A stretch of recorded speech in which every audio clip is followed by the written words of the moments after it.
The Jewel in the Crown Formula 1 race, the 77th Formula 1 edition of the Monaco Grand Prix, has just taken place. The most recent round in the 2019 Formula 1 calendar, and what a race it was. Really, really special. It had some big curveballs thrown into it. Obviously, I was there to watch the race. Obviously, I've been away for the last few weeks, obviously, as you might have known, because you haven't seen my ugly mug on camera, but don't worry, you'll have seen an even uglier mug on the other side as Jordan taked over. So he did the F1 debate shows and the reviews and the previews on his own. So obviously, firstly, before we start with the episode, obviously, thank you very much to Jordan for obviously doing all of that on his own.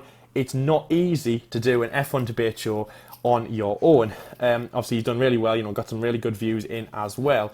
We're only 3 subscribers away from our Silverstone goal of 550 subscribers. So obviously, thank you very much for subscribing. Obviously, your continuous support is really, really good. Obviously, hopefully we can grow that in the next few rounds and obviously the next few months before we get to the British Grand Prix.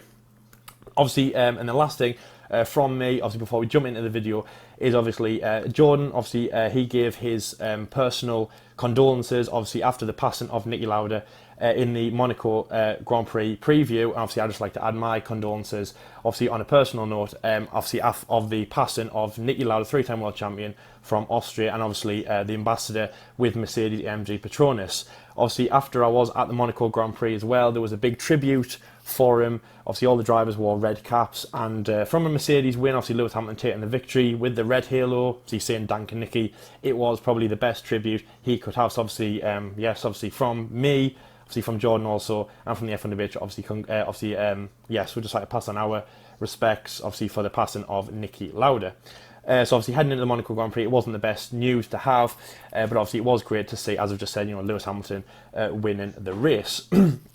Anyway, yes, obviously that was just a quick mention to start the episode. Obviously, I am back, as normal on the screen, and today we're going to be talking about a driver who really had a terrible race at his home event in Monaco. Now, the richest city in the world, a really special place to go. And yes, Charles Leclerc, the driver from Ferrari, very young gun, 21 years old, heading into his second race at his home. Obviously grew up on those streets. I think they said that he used to take Rascasse Corner on the way to school. And the way that his race panned out was really, really unfortunate for him. Obviously, as I've just said, his second race, he raced there with Sauber Alfa Romeo last year, as they were called then. Obviously, just an average race, average performance there, especially in that car. This year, he was in a Ferrari. He had a good race in Spain. Obviously, he was the F1 debate show driver of the day. Obviously, I was there at the Spanish Grand Prix. Did a really, really good race at that event. Obviously, I think it was 4th place, keeping Sebastian Vettel at bay. Very good. Obviously, as I said, just 1 hour driver of the day. He headed into this race, into Monaco, and it was looking great for the Monegascan driver, the man who could really dominate these streets. Again, in the previous show, obviously, I did say Leclerc was to finish 2nd place. He could have even won the race. He was very, very close. I was very close to even typing Charles Leclerc to win the race. That's how good I was expecting him to be on the street that, as I've just said, he calls home. Yeah. And what happened was just really, really unfortunate. He had a bad race. So let's start with qualifying. Obviously really, really bad from him. After Sebastian Vettel crashes in FP3, we think that Charles Leclerc has got everything to hold up in that Ferrari. Well, Seb actually got a good finish in qualifying, and he actually managed to push his teammate out of qualifying, won the Q1 session. So obviously Charles Leclerc lines up, he gets eliminated in Q1. Really, really unfortunate for him. So he lines up on the race as well, starting near the back of the grid. Obviously really bad, as I just said, in his home race. But with some great support, he was really gunning to get back in there and a top 10 finish. Monaco, really, really hard to overtake around there, but, it's definitely on the cards for the 21-year-old Monegascan driver. He definitely could do it. So after some good overtakes, I think he took a few drives into the Rascasse Corner. His race just went from bad to worse, and he ended up being at the back of the grid and later retiring from the Monaco Grand Prix. It was a really, really heartbreaking thing to see. Obviously, all the eyes were on the on-track action and looking at Lewis Hamilton, but, to spare a moment for Charles Leclerc, he had to walk over that bridge, he had to retire, and his home race, Jordan, his second home race, and a race that we all thought he could really seriously cause damage to, he had to retire from that. Now, Charles Leclerc, a much better driver than that, a much better driver than Plum last, a bad qualifying session, plumb last Yeah. in the race at one point, and obviously a retirement. He's much better than that. So whose fault is it? So that's obviously what we're going to be talking about in this episode. You know, what happened to Charles Leclerc? Is it his fault? And mainly, what can Ferrari do to either help him, if it's, you know, partly their fault, or rectify the problem if it is their fault, for obviously the next round at the Canadian Grand Prix at the Circuit Gilles Villeneuve in Montreal. So Jordan, obviously bringing you into this episode for the first time. Charles Leclerc, Monaco, terrible race from him. So obviously kicking off the bat, who is at fault? Was it Charles Leclerc? And how much at fault was Ferrari? And what can they do to rectify this problem of, you know, a Q1 knockout, you know, back of the grid at one point, and yes, then a retirement from your home race? I think it's certainly Ferrari's fault without a shadow of a doubt, because it all stemmed from qualifying. You know, in Q1, there's Leclerc. He had a very good run in qualifying. I think he was putting in 112s, 112.3s, 112.2s, and he was looking quite promising. But the commentators were saying, okay, maybe Leclerc isn't that safe. But all the attention was on Sebastian Vettel. He was at the cusp of the cut-off point in Q1, and everyone's eyes was on Vettel. You know, Vettel, I think with about 2 minutes to go, it was still in the garage. He came back out, did another run, and he ended up finishing, I think it was fastest in Q1, I believe. And literally, everyone's eyes was on Vettel, that nobody noticed that Leclerc was slowly going, you know, further down, further down, further down. And before you know it, literally, I didn't even know where Leclerc was. I was, again, like many other people, I wasn't concentrating on Leclerc. I was all on Vettel, and I think Vettel was going on the start finish straight, crossed the line as soon as Leclerc went from 14th to 15th, and Vettel at this point was 16th, and he went from 16th to first and knocked Leclerc out, and Leclerc was in the pits, and it was like you just couldn't get your head around why Ferrari kept him in for so long, and everyone started pointing the finger on this weighbridge situation when Leclerc passed the weighbridge, parked up, and the team came on the radio and said, no, you need to go to the weighbridge.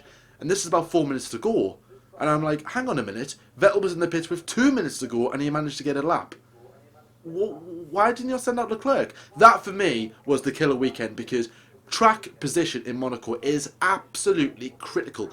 Everybody knows that. We aren't Formula 1 experts. I'm not, Laos, not probably you guys aren't either. You know, people get paid money, and I mean big, big money, to make these big decisions because they understand the sport more than we do. And if we're sitting here going, alright, Leclerc should have went out, then surely the people who are paid to do this should know that as well. And they didn't do that. And I'm thinking to myself, what a wonderful word. Sorry, I had to do that.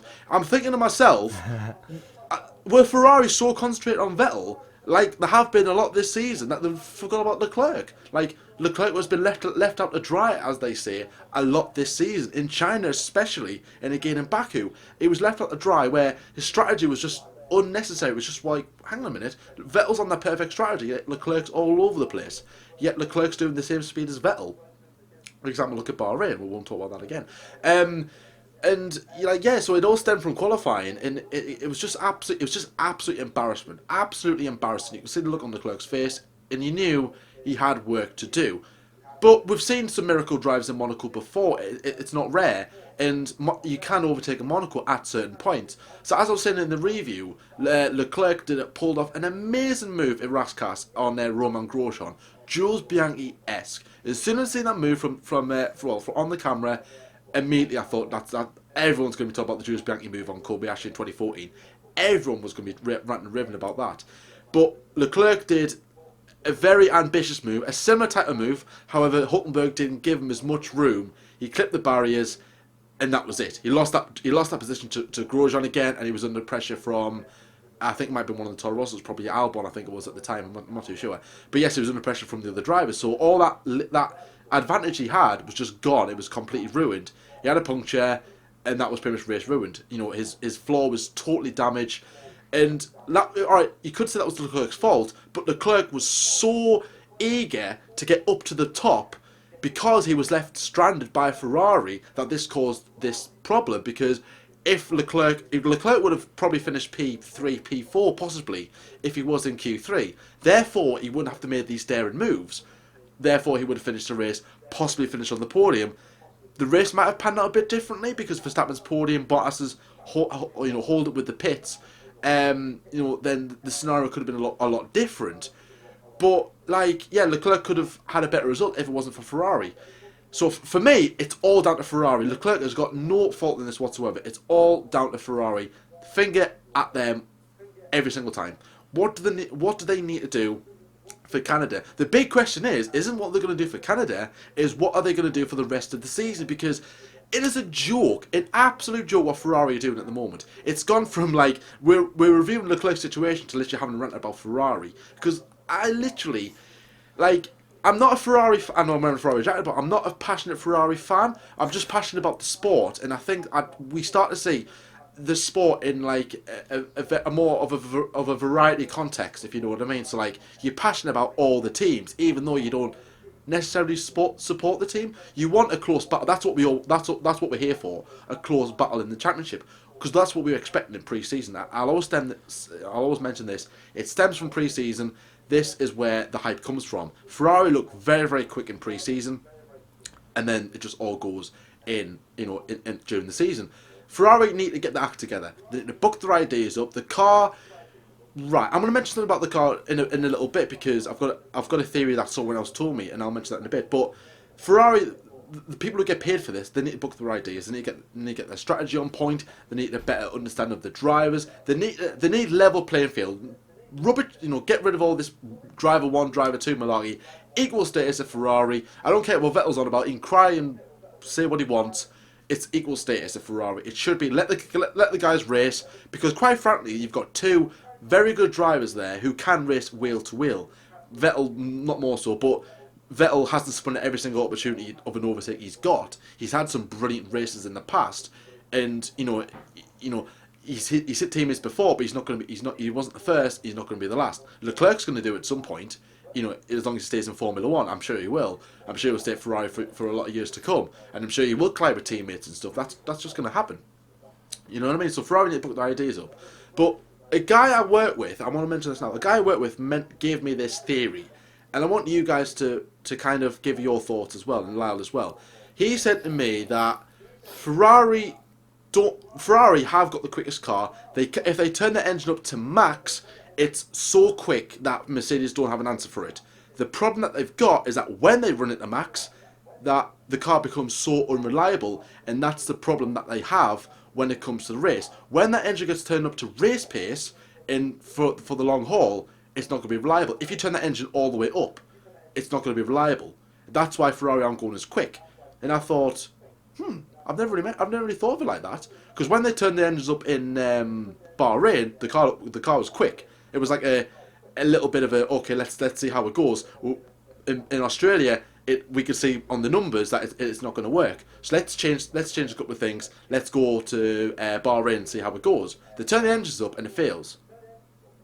Maybe that was why Leclerc was so quick and Vettel wasn't, because his car was turned up more, and that's why it broke down. It's a good theory to say. I don't know how. I mean, it is something worth mentioning. So obviously, let me know your suggestions in the comment section below. But ideally, it's more about Ferrari themselves. It's Ferrari's fault. Ferrari are a laughingstock at the moment. For me, it's been a failure of a season. The results will come, but for me, it's too little, too late. Ferrari season is done, absolutely done. Next track in Montreal. Hamilton's won here 7 times? Took his first win here. Ferrari have got no hope. You've literally got a better chance of, I don't know, a helicopter landing there, just outside my house, rather than Ferrari winning the Grand Prix. Or me calling out the lottery numbers now. So you can see how unlikely it's going to be. So Lyle, yes, that's my thoughts. What's your current view on Ferrari now? Do you think Leclerc was to blame? Do you think Ferrari was to blame for the Monaco mishap? And what's your overall opinion of Ferrari as we speak today, when we record this? I mean, Ferrari, John, of course I completely agree with you. I don't want to say they're a laughing stock, but, I was just watching, they're the oldest team in Formula 1, obviously, you've had all that chestnut about, everyone wants to be in a red suit. Obviously, that's why Sebastian Vettel went there from Red Bull. He said that he wanted to be in a Ferrari. And again, being away, I've had a lot of conversations with people. And I was even just talking to you beforehand. I was saying, about, who is the GOAT of Formula One? Who's the best, at the modern times? Is it, Sebastian Vettel or Lewis Hamilton? And of course, I am a Lewis...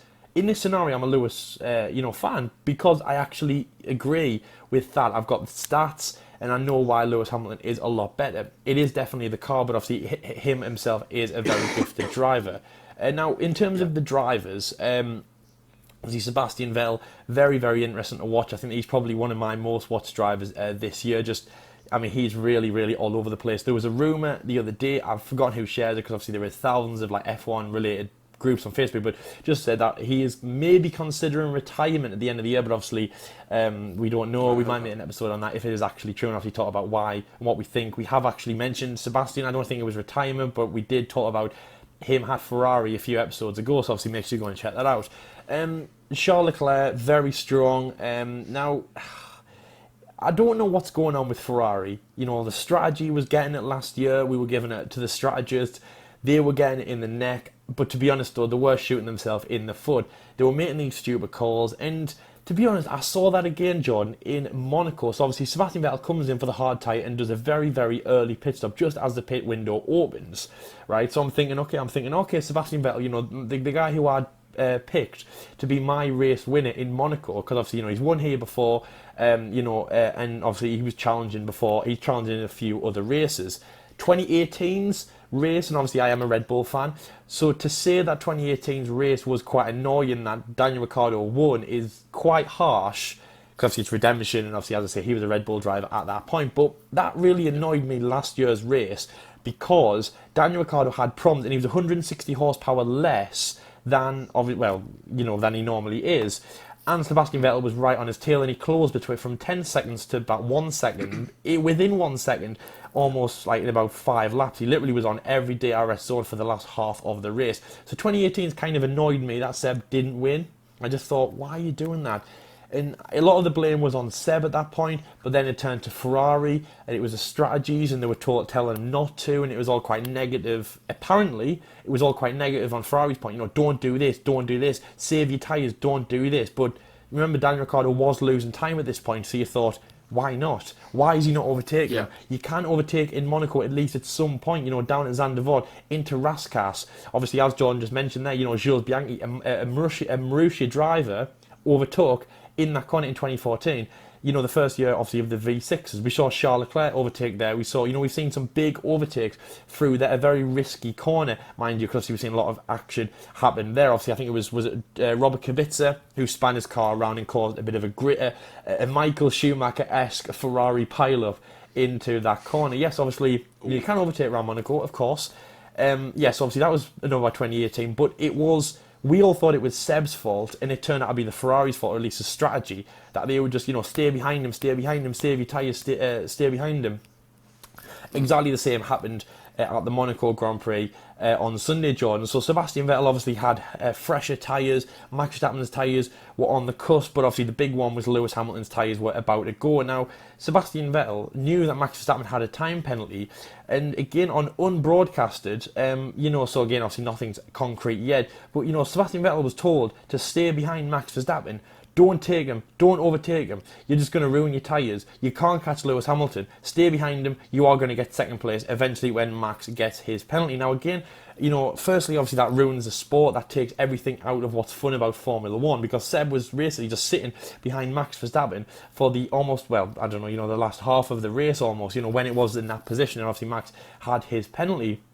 But that seems to be a Ferrari order, and it was. Sebastian Vettel just should have ignored it. He should have gone for it, and, as a driver, he would have gone for that. But, the team were telling him to stay behind, conserve your tyres and all this boring stuff that we don't want to hear. We want to see the drivers race. And again, Charles Leclerc wasn't in the race, but we've seen that happen before. We saw that in China. We saw these team orders getting involved. The drivers aren't racing each other. The drivers are kind of, it's like multi-21. One's behind the other, and that's how the gap is going to go. Also, the pit stops as well. Every time that Ferrari comes in the pits, Jordan, it's like nowadays, it's, sub 2 seconds. It's ridiculous speeds. We saw in China, the Mercedes guys stacked the cars. You know, I think it was Lewis first, then Valtteri. You know, and then there wasn't any problems whatsoever. But every time Ferrari have a pit stop now, especially when it's on the telly, I'm just watching, I'm just thinking something is gonna go wrong. And I don't know if anything did happen in Monaco that was bad on the pit stops, but the big thing, but I remember I was watching the Spain highlights, and things did go wrong. I think Charles Leclerc came in Charles Leclerc came in, he was slow on the left rear. Sebastian Vettel also slow on the left rear. And Ferrari, to be honest, long story short, Jordan, you know, I can just say they don't have the heads screwed on tight enough to be in this position anymore. They are the second best team, or at least that's what they want to be anyway. You know, they have a championship contender in Sebastian Vettel. He's not anymore, but, you know, that's what they think he has. They've got a race winner in Charles Leclerc, that still could happen, but the way they're going, they're just not going to do it. And no. I just want to quickly talk about that theory that you heard with the guy that you know. Do I agree with that? No, not at all, because Ferrari are they're not stupid, but they don't have a Formula One brain on them at the moment. I don't think that car's faster than Mercedes. I don't think that Ferrari are cruising to save reliability. Yes, you said Bahrain. Obviously, Charles Leclerc turned the engine up because he was in pole position. He could have won the race. But the engine problems just came kind of, I would say, yes, out of nowhere. Sebastian Vettel probably would have been struggling as well. But I don't think that that's a fair thing to say about Ferrari. I don't think that they're coasting. I think that they will be very much on the aggressive. If anything, they're the most aggressive team out there. Red Bull, Gasly, he's not there, but Max Verstappen, very consistent. And if anything, that's better. You know, look at like Liverpool, for example. All the draws that they have had this year, but they were still up there with City. You know what I mean? So like, you know, Ferrari could be Liverpool and Mercedes City, but you know, so Red Bull are consistent. They're not going to be that bothered. They'll be on the offensive. All the other teams battling. You know, you've got good teams. McLaren, obviously fourth place, as you just said. But Ferrari will be the team on the biggest offensive. Like, they will be going for Mercedes every single time. And as you just said about Canada, you know, Lewis Hamilton going for 7. Obviously, he is already the most successful driver around there. You know, beat Max Schumacher, I think it was last year. You know, in Master Ayrton Senna's record here, obviously, he's got his first win here in 2007, so a very special track. Everything they will be going for, and I always feel like Ferrari should be going for little minute things like winning FP1. You know what I mean? Because they're just not there at the moment. You know, Monaco was very unfortunate for Charles Leclerc. I don't want to say it's a consistent thing, but you know, you look at Ferrari, you look at what they were like in 2018, you look at Sebastian Vettel's results, and you know, that's a fine line to say who is at fault in that year, Seb or the car. But Charles Leclerc has never put a foot wrong this year so far. He got pole position, Jordan, in Bahrain. You know, you have to do that on your own. You get given a car, right? So obviously, I mean, I guess well done to Ferrari for giving him a car that didn't break down, you know, for one lap in Bahrain, or managed to do 45 minutes or, you know, a handful of laps in quali. So obviously, I guess well done Ferrari for that, you know. But you know, Charles Leclerc had to do that on his own, and he beat Lewis Hamilton, and he beat Valtteri Bottas, and he beat Sebastian Vettel on his own terms. So well done for that. That was his moment to shine. And, well, actually, there we go. Okay, there. Ferrari let him down in the race. You know, it wasn't anyone's fault. That's what they said. It was engine problems. But if your theory is right, Jordan, then Ferrari did let him down, because they then decided to turn up the engine, you know, and risk a reliability problem. So if your theory is correct, Jordan, then yes, Ferrari have cost him in Bahrain and most likely cost him in this race. But obviously, as you just said at the start, you know, it is definitely about track position and things like that. But another thing that will be worked out by Ferrari. So, you know, at the moment, they're just not given. You know, the drivers, you know, Sebastian Vettel might have the problems that he has. You know, we've discussed about Sebastian Vettel just not being on form at the moment. Obviously, you know, we have big views about, you know, what he was like at Ferrari to what he's like at what he's like at Red Bull to what he's like at Ferrari and things like that. And will he go for the World Championship? But put them aside for now. And when you look at the car and when you look at who's it actually costing, it's Charles Leclerc. Charles Leclerc is definitely the best driver out of the two. He's definitely the strongest this year. He's come out of the blocks much faster. I don't know if he's thinking it's a sprint or a marathon, but we'll have to see as obviously the season goes on. I think it's just heading into something like 1/3 complete in the season. I think the Canadian Grand Prix is 1/3. So we'll have to see obviously as the races go on, but he's definitely come out of the blocks better. But there's been 2 races now that Ferrari have cost Charles Leclerc. I won't say the race win, especially not in Monaco, but a problem, a big problem. And yeah, I guess you could say the race win on the Saturday, because as Lewis Hamilton said, and as people say around Monaco, it's 95% done, or that's what their theory is anyway, around Monaco. It's 95% done after you get a good quali lap. Charles Leclerc didn't get the opportunity to do that, and I think did he win FP3? Or obviously he was very consistent around the all 3 sessions. So yes, they might have even cost him the race win around Monaco, or at least a decent finish, possibly a podium, and at least a chance to shine in front of his home fans. Because as I say, second race, Monegasque, he knew these streets, and the way that he walked across the streets that he grew up in, but he probably wanted to walk across there with a podium, a trophy, or at least some admiration and points in the championship, not with his head held low during the race, and yeah, with a no finish. And yeah, Ferrari did cost him the win. It was bad timing, but yeah, and it's just, it's when everything else is added up, Bahrain, it's just not, Ferrari have not got the head screwed on, but I don't think that the car is at the standard of beating Mercedes. I think everything is low on Ferrari at the moment. I think the car needs work, or it's definitely not in first place position anyway, because Mercedes are definitely running away with it. But they're just not helping themselves. They need to really step back and think about how we manage pit stops, how we manage the strategy, and how basically we manage these two drivers, because they're just not giving them the resources to do what they need to do. Because we should be sitting here, Jordan, with Charles Leclerc, race winner from Bahrain. We should also be sitting here with Ferrari, I want to say still in second place, but with a smaller gap between the silver arrows and the Scuderia, not with the gap of, well over 100 points now. I mean, it's getting to the point where now it's actually quite ridiculous, and it's getting to the point where now Mercedes have almost won it now. It's getting to the point where we almost might be getting to things like the Italian Grand Prix and the Belgian Grand Prix, and Mercedes can actually lift the constructors then, because they have already won it by points. I don't know how many race offs he's actually allowed, how many races actually could do it, but you know what I mean, very early, we're getting to that point where now Ferrari have almost ruled themselves out of the constructors, and they're ruling the drivers out of the World Championship. I mean, yes, I'm not going to say that Sebastian Vettel isn't, he's not acting like a champion at the moment.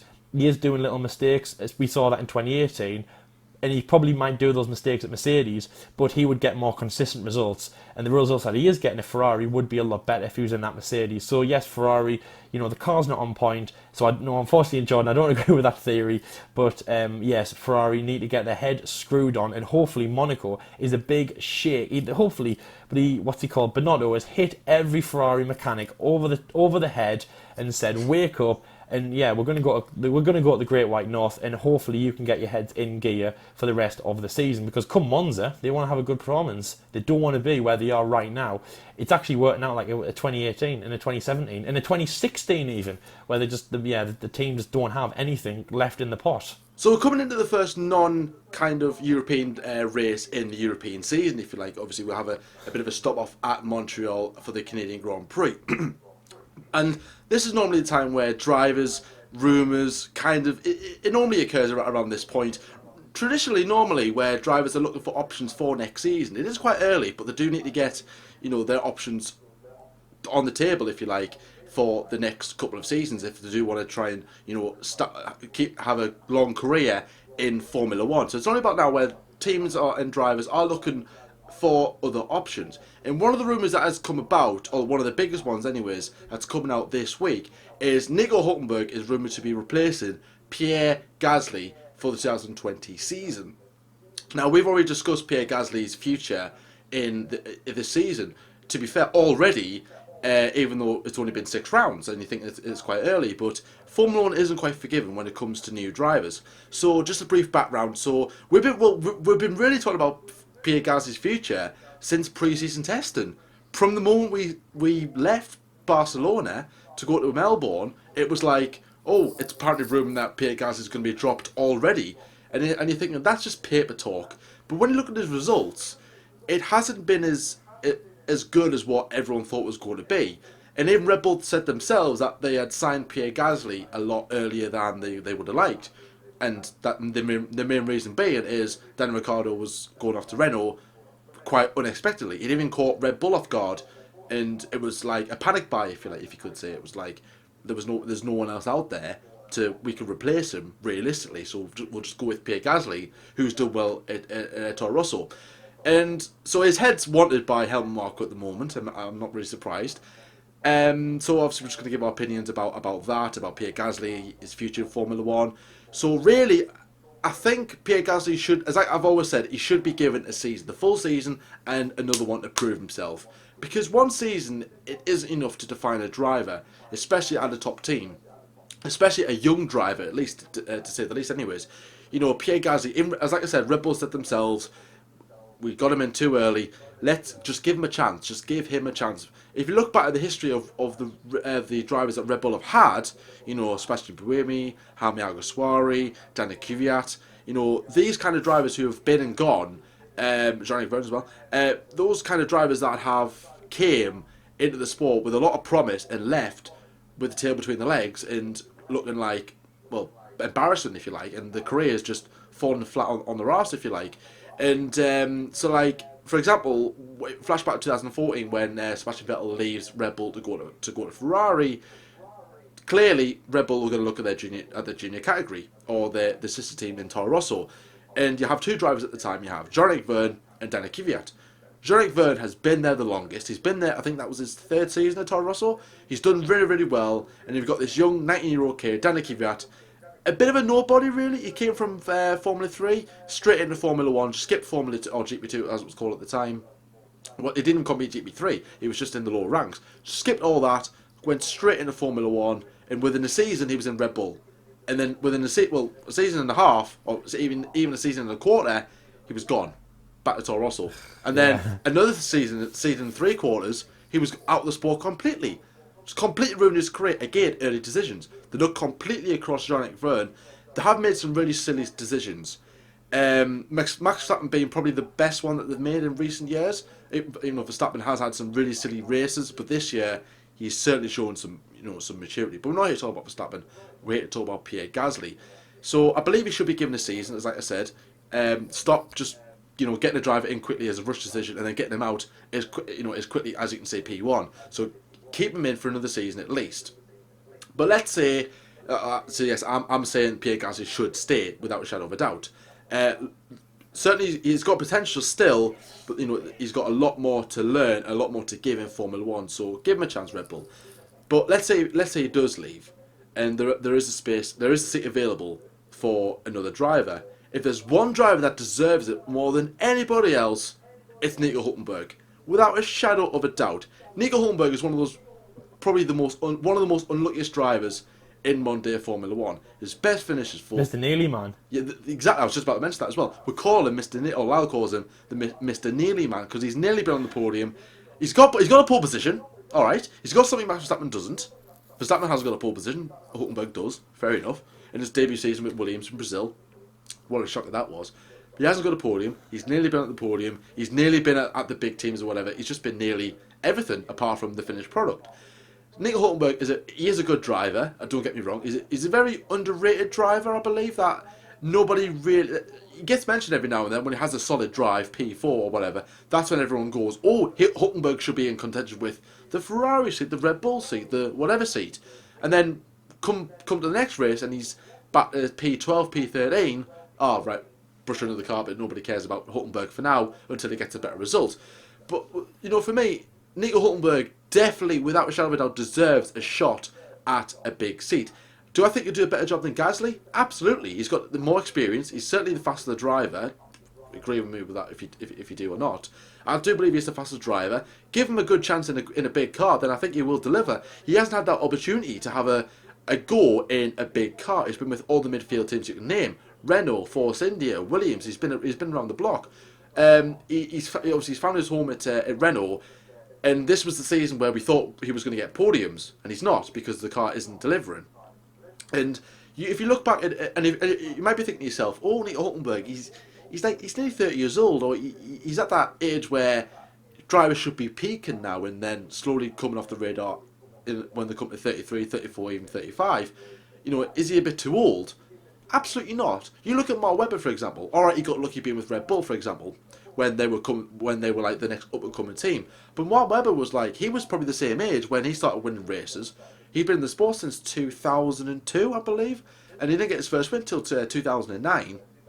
And then he was probably competing for the championship in 2010. Had a kind of a stab at, kind of had his foot in the door in 2012, but certainly a better chance in 2010 without a shadow of a doubt.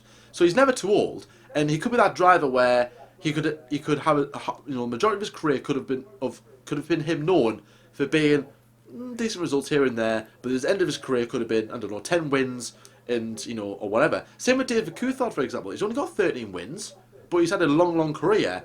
All right, he peaked at the right time. He got with the big teams, but he was getting on a bit. And I think Nico Hulkenberg should be given the opportunity with a big team. And I think Red Bull, if they do decide to sack Pierre Gasly, which I hope they don't, but if they do, then I do believe that they shouldn't go to their driver academy, because they are linked with Alexander Albon. But if you sign Albon, you literally go around in circles. You're in the exact same position. Yeah, Albon's good, but he's certainly not ready for the big lights of Red Bull. Red Bull need to move forward. They need a driver with sheer experience to push them forward in the new era of Formula One. Well, not so much for Formula One. I can think of one. I can think of one driver, John. What? Danny Fiat. Get him back. Now that would be quite, what would you say, controversial, or quite? That would be redemption. Yes, that would be the ultimate redemption. If he wins a race or even wins the championship, redemption. Redemption point 2. Well, I mean, to be honest, guys, I mean, so we have actually talked about the possibility of that happening. I think that was in the Sebastian Vettel episode. Yeah, it was. I think. We actually talked about, it was rumoured that he'll be coming back. What will Danny Fiat do? Is he trying to get back to Red Bull? But yeah, I mean... So obviously... He probably... No, I mean, this isn't... Danny's not the answer. No, I'm just joking. No, just imagine if that was, like, literally they made the stupid decision, and then a few years later they're in the same problem, and then the guy to actually fix it is the guy that kicked out. But yeah, exactly, that would be... Imagine that. would be pretty weird. So yes, obviously, let us know your opinions in the comment section below. Nico Hulkenberg, does he deserve to go to Red Bull? Should he go to Red Bull? It's only paper talk. I think this is only a rumour that stemmed from somewhere. But it's certainly worth talking about. It's certainly worth thinking about, without a shadow of a doubt. So I don't believe Nico Hulkenberg will go to Red Bull, but if there's a driver that does deserve to go to a big team, not just Red Bull, Ferrari, or even Mercedes, it's certainly Nico Hulkenberg out of anybody else on the grid. So Lyle, crossing over to you. I know you're a Nico Hulkenberg kind of... It's like, you're not a big fan of him, but I know that you do credit him I'm a nearly fan. Nearly fan. Yeah, you're nearly a fan of him. Let's say that. You're nearly a fan of him. So, I'm going to ask you this. Do you think Hulkenberg will go to Red Bull next season? And if he doesn't, do you think that he does deserve to be in within a top team at some point for the rest of at some point in the future of his Formula 1 career? Yes, I do. Nico Hulkenberg, oh my God, he's been through the wars and a half. He nearly is just not even the word, John. He's just been on the cusp of a lot of big things. Teammates have excelled where he hasn't. He's been given not the great. He's been given nearly good cars. I'll say nearly in the top 10, nearly on podiums, nearly everything. He definitely deserves a really, really good shot. But the thing is, obviously, Nico Hulkenberg, obviously, yes, doing very, very well. Very well in his drive at Renault. But the thing that, I wanted to talk about Red Bull, first. Obviously, Pierre Gasly, he came into Formula 1, he came into Red Bull, did a good season at Toro Rosso, and even, again, like as you said there, John, we were talking about him at winter test and what was he going to do.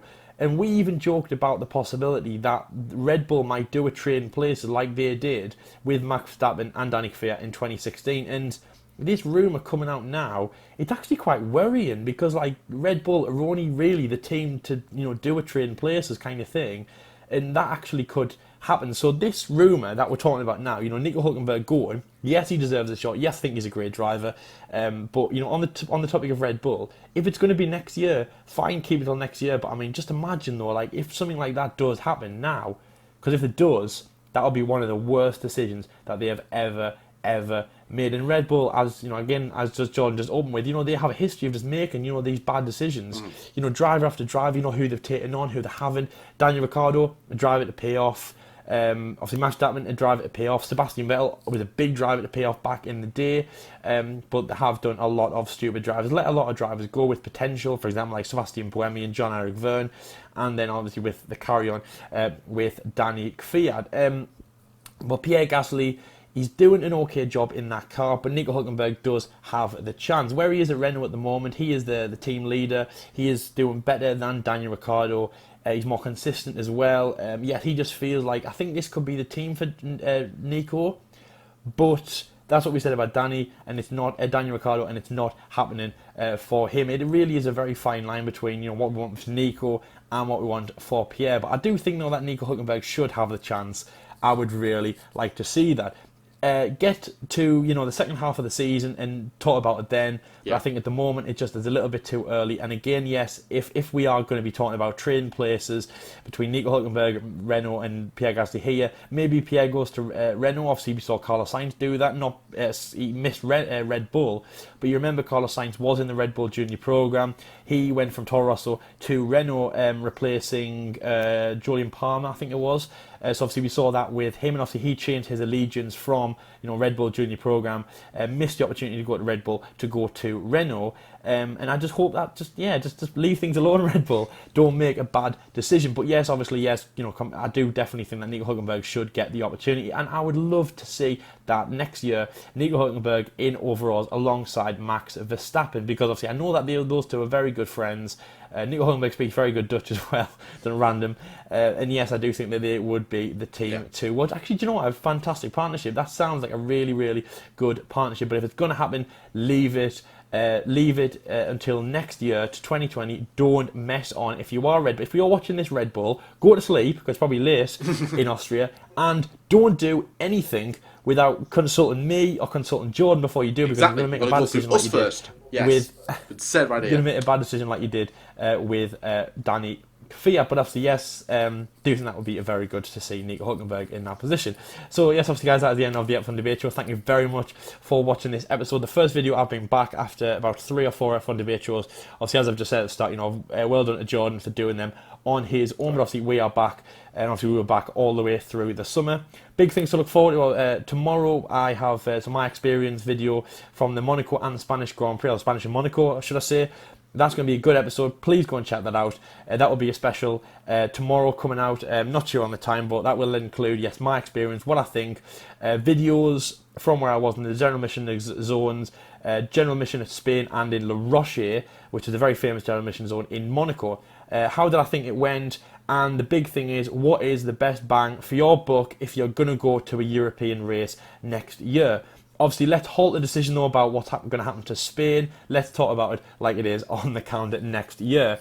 And yes, obviously, yes, what is actually Monaco like? So obviously, yes, please go and check us out tomorrow for that video. Also, the next race that we'll be doing is the British Grand Prix. Obviously, we've got the countdown to our vlog and our big plans for that at Silverstone. Obviously, me and Jordan will be going down there in just a few races' time. Obviously, get Canada out of the way with, get Spain and France and Austria out of the way with, and there it is, the big Silverstone, the home of Formula 1 race. I think it's the 71st edition this year, so obviously it will be a very special one. Obviously, one of the oldest in the world. Again, as this episode stands, we are on 547 subscribers. We set a target for Silverstone at 550, so we are 3 away from that. We could actually afford to get us 1 subscriber every race and still beat that. Yeah. But guys, we really don't want that, so please hit that subscribe button if you are new around here. Obviously, tell your friends, make sure to like this video, comment on everything we've talked about. Obviously, Pierre and Nico, who do you like more? Would you like to see Nico at Red Bull? And yes, what do you think about Ferrari? Obviously, thank you very much for watching this episode, guys. Stay tuned with us for the rest of the season, and until next time, we'll see you later. See you later, guys.